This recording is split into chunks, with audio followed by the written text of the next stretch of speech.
pareho lang tayo eh. Ganyan din ako, I enjoy what I earn.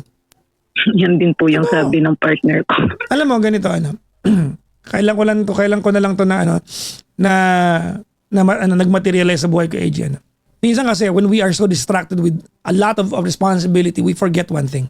That when we earn something, the first person we need to pay is not the bills. It's ourselves.